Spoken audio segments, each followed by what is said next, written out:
Hey everyone, how you doing? Welcome to the channel. We're halfway through the year now, so I thought it's a pretty good time for me to check in on my 2025 reading plan, see how I'm getting on, what I still need to cover off before the end of the year, and what have been the hits and the misses so far.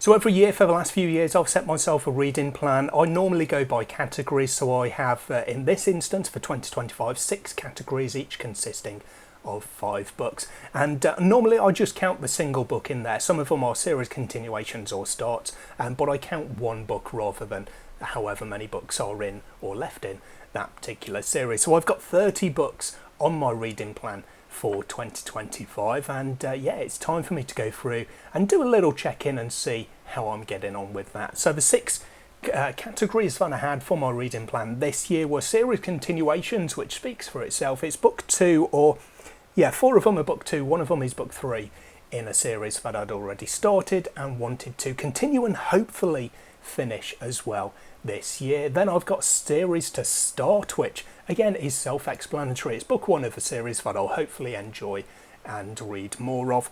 I've got books that are out of my comfort zone. This was always going to be the one that I was kind of dreading a little bit, because they're books that I wouldn't normally pick up because they're adjacent to my normal sci-fi and fantasy reading, but they're not quite within that normal category. So I'll go through those in a bit more detail and say why they're outside of my comfort zone when I get to them.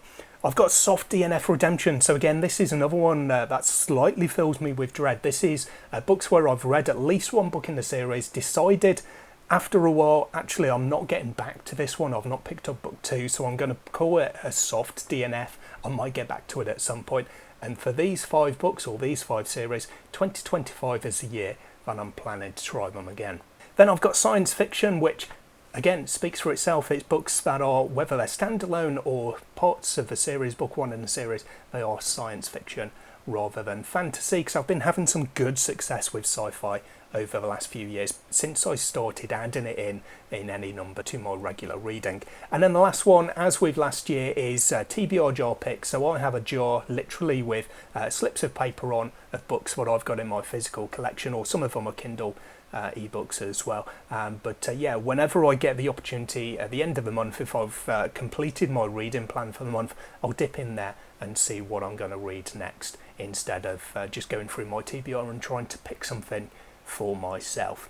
So of those, with 5 books in each of them, let's just start from the top with the series that I wanted to continue. So these books were, or these series were, the Empire trilogy by Raymond D. Feist and Janny Vert, starting with Servant of the Empire, which is book 2 of that series. We've got Brotherhood of the Eagle by Tim Hardy, so book 2 in that series was next up for me this year. That one was Sundered Souls. By Craig A. Falconer, I've got a sci-fi series, the Earthburst Saga. I'd read the first 2 books, so this was the one that I'm starting off for my reading plan with book 3, which was Operation Starshot. And then another sci-fi, well, the next 2 are both sci-fi actually. I've got Keiko by Mike Brooks, so book 2 in that series was Dark Sky, and The Prima Terra by S.A. Folin, and book 2 in that one is Lonely Castles. So first of all, I've had some pretty good success with this one. I'm at 60%. I've read 3 of the 5 within this category. So I have read Brotherhood of the Eagle, I have continued that series by reading Sundered Souls, and I had a really good time with that one. I very much enjoyed both book 1 and book 2 of this particular series, so when I do get to it, I am looking forward to book 3 and 4 to finish this one off. I've also read book 3 of the Earthburst Saga. In fact, I read all of the remaining books, so there are 9 books in this series, and I read 7 of those in 2025, so that one is another tick in the box here. And then I've also read Dark Sky to continue with Keiko. So yeah, 3 out of 5 of these I have read. Haven't got to The Prima Terra by S.A. Folin yet, and I've got the Empire trilogy up in the next couple of months, because I have picked up the audiobook ready to go with Servant of the Empire. Onto the series starts then. So this one was always going to be kind of tricky, because I'm adding new things to my reading list, new series. I think I'm on something like 40, close to 40 series that I'm ongoing with at the moment, but I'm going to add hopefully a few more from this list. So I'd start off with Crown of Stars by Kate Elliott. Book 1 of that series was King's Dragon. I've got Keeper Origins by J.A. Andrews, starting off with Dragon's Reach. By Sterling Carmichael we have The Fixers, which starts off with Embers Rising, and then we've got the Skystone Chronicles by Blake and Raven Penn. Book 1 in that series is The Dragon Thief, and then it's Memory, Sorrow and Thorn by Tad Williams. Book 1 of that one being The Dragon Bone Chair. This one I've done even better with. I've actually read 4 out of the 5, well, kind of read 4 out of the 5 titles here for an 80% success rate. So I've read King's Dragon. In fact, I've read all 7 books in this series, or by the time this video goes out I will have, because I'm halfway through book 7 of 7 in Crown of Stars at the moment. So that one is definitely going to go down as a hit because I've had a good time with this series. I've also read Keeper Origins, or started Keeper Origins, so I read Dragon's Reach. I've picked up books 2 and 3 in this series to get back to at some point because it is one that I'm looking forward to continuing as well. One that I didn't have as good success with was The Fixers by Sterling Carmichael. I did actually DNF this one at, I think it was about 16%. I just wasn't able to get into this one basically, so that one unfortunately does go down as a miss. I haven't got to the Skystone Chronicles yet, but I have picked up the audiobook, so I've got a physical copy and an audio copy of that one ready to get to when I do make room for it in my reading plan. And then Memory, Sorrow and Thorn. I did a buddy read with this one a month or so ago. I think it was at the start of June, but I read this one. It took me a while because it is quite a chunky one. I didn't unfortunately get on with it that much, so I'm not going to be continuing with that series after The Dragon Bone Chair. So the first 2 categories, I've read 7 out of the 10 books, so I think that's pretty good going to start me off on this plan. So then out of the comfort zone, these are the ones that I thought might take me a little while to get to, but we shall find out. So we're going to start off with The Rise of Sigurd by Giles Christian. This one starts off with God of Vengeance. This is historical fiction, which I don't normally read, and in fact I haven't read any of that I can think of at least in the past. I've got Hybrid Helix by JCM Byrne. Book 1 of this one is Wistful Ascending. This one is sci-fi, but it's kind of a superhero sci-fi, which again, I don't really do superheroes. I don't really do superhero movies or TV shows, only the odd one that I do enjoy, so no idea how this one's going to go for me. I've got Legends and Legacies by Cal Black. Book 1 there is No Land for Heroes. This one is, I've heard it called Weird West. So first of all, it's kind of a Wild West setting, which is not something that I normally do. But there's the prevalence of guns and Industrial Revolution kind of era technology, steam trains, things like that. So that's why this one was out of my comfort zone. By Rex Burke, I've got Third Lock from the Sun, which is a standalone. This one is a contemporary sci-fi, so whether it's fantasy or sci-fi, I don't do contemporary sort of settings. It's not something that I generally get on with, so that one was going to be a bit of a shocker.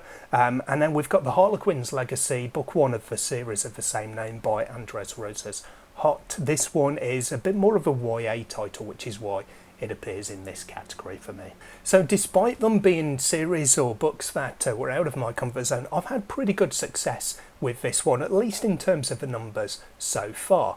I'm on 3 out of 5 for 60% because I have read Legends and Legacies. I read No Land for Heroes by Cal Black. It wasn't my favourite. It was okay, but it just didn't really do anything too much for me, unfortunately. The fantasy elements didn't come into it in any real kind of a notable way, I guess, until deep into the book, and by that point it was a little bit too late for me. I did actually really enjoy, surprisingly so, Third Lock from the Sun by Rex Burke. I just thought it was really good, and it was so easy to read. It just flew by as I was reading it. So that one, surprisingly for me, is a pretty good recommendation actually. And then I also read The Harlequin's Legacy. I didn't really get on with this one, sadly. One of the things what I do find with the very few YA titles that I've tried is they don't have the same kind of depth that I'm looking for and that I'm familiar with, and that's definitely what I felt was the main point here that was lacking from The Harlequin's Legacy. So the soft DNF Redemption, again, like the Out of Comfort Zone, this was probably going to be the category where I was going to struggle with a little bit, because these are books that I just hadn't got round to. Even though I read the first book in the series and was planning to continue, I never got round to them, and that says something. That kind of tells its own story for these books and these series. So we're going to start off here with The Great Leveller by Joe Abercrombie. The next book on my list for that one was The Heroes. It's a little bit different because this is kind of a trilogy of standalones rather than a standard trilogy, but I'm calling it a trilogy for my tracking purposes, if nothing else. I've got Echoes of the Fall by Adrian Tchaikovsky. Book 2 of this one was next on my list as well, and that one was The Bear and the Serpent. By Christopher Mitchell, I've got book 2 of Mageland's Eternal Siege, which was The Dragon's Blade. There are, I don't know how many books in this series, 15 or something like that, but I'm going through them in pretty much trilogies, so I'm calling the first 3 books a trilogy because it is a complete arc, and that's the way that I'm counting these. We've then got The Aspect by Mark Holloway. Book 2 of this one is The Soul's Instruments, and then the 5th title in this category is by J.S. Dewis, and it's the sci-fi one of the series, or the category. It's The Divide, and book 2 in this one is The Exiled Fleet. Now this one, there's not really too much to talk about because I've only actually picked up one of these books and I ended up DNFing it. So this one has now gone from a soft DNF to a full hard DNF in my reading tracker. That one was Echoes of the Fall by Adrian Tchaikovsky. Now he's one of my favourite authors, so that one was definitely a surprise for me, but they don't always work. Even your favourite author can have books that just don't work for you for whatever reason, and that's the case that I found here. So I've got 4 more books in this category that I'm yet to get to. The last half of the year, the last 6 months up ahead, are definitely going to see some of these titles coming in. As I said before, sci-fi is one that I have had some good success with, although again there have been some that haven't worked for me. Of the 5 that I wanted to pick up specifically for my reading plan for 2025, I had a standalone to start off with. This was Shroud by Adrian Tchaikovsky. I've then got book 1 of The Common by Jeremy Tsel. This one is Stormblood by T.A. Bruno. It's another standalone here. This one was Down Below Beyond. I've got Broken Union book 1 by Maya Darjani. This one is Ancient as the Stars. And then Machineries of Empire book 1 by Yoon-Ha Lee, which was Nine Fox Gambit. That one had been on my kind of my radar, I guess I'd say, for quite a while. It's one that I've been meaning to get to, so that's why I put that one on the list. And this series, this category, is one again that I've had great success with. I've hit 4 of these so far for an 80% success rate. So starting off with right at the start of the year, because I had a review copy, I read Shroud by Adrian Tchaikovsky, and then last month I read Down Below Beyond by T.A. Bruno. So the 2 standalones have been ticked off this list. Broken Union and Machineries of Empire are both series that I started but won't be sadly continuing with. Ancient of the Stars was okay but didn't do enough to make me want to read further into the series. And then Nine Fox Gambit, sadly, it was another DNF. I don't know how far I got through this one. I didn't mark it down for the purposes of this video how far through it I got before DNFing it, but I just couldn't get into it whatsoever. It was just not the sort of military sci-fi that I tend to like. So yeah, sadly for me at least, Nine Fox Gambit was a DNF. So 80%, 4 out of 5 titles in this category is again great success for the sci-fi this year. And then finally for the TBR jar picks, ones that I picked out live or as I was filming my plan, so I didn't have any idea what these were going to be. But I started off with The Tragedy of Sedaine. Book 1 is The Trials of Ashmount. This is by John Palladino.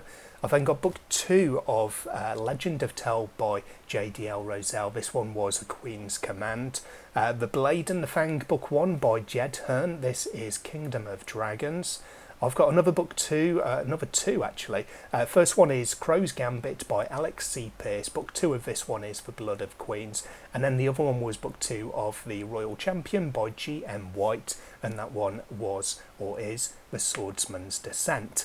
Now this is a category that for whatever reason I just haven't got around to. I haven't picked up a single one of these as yet. So I know what's going to be my focus for the back half of 2025. There's no particular reason for it. As I say, it's not because these are titles that I'm not looking forward to. Everything on this list is a title that to one end of a scale or another I am definitely looking forward to.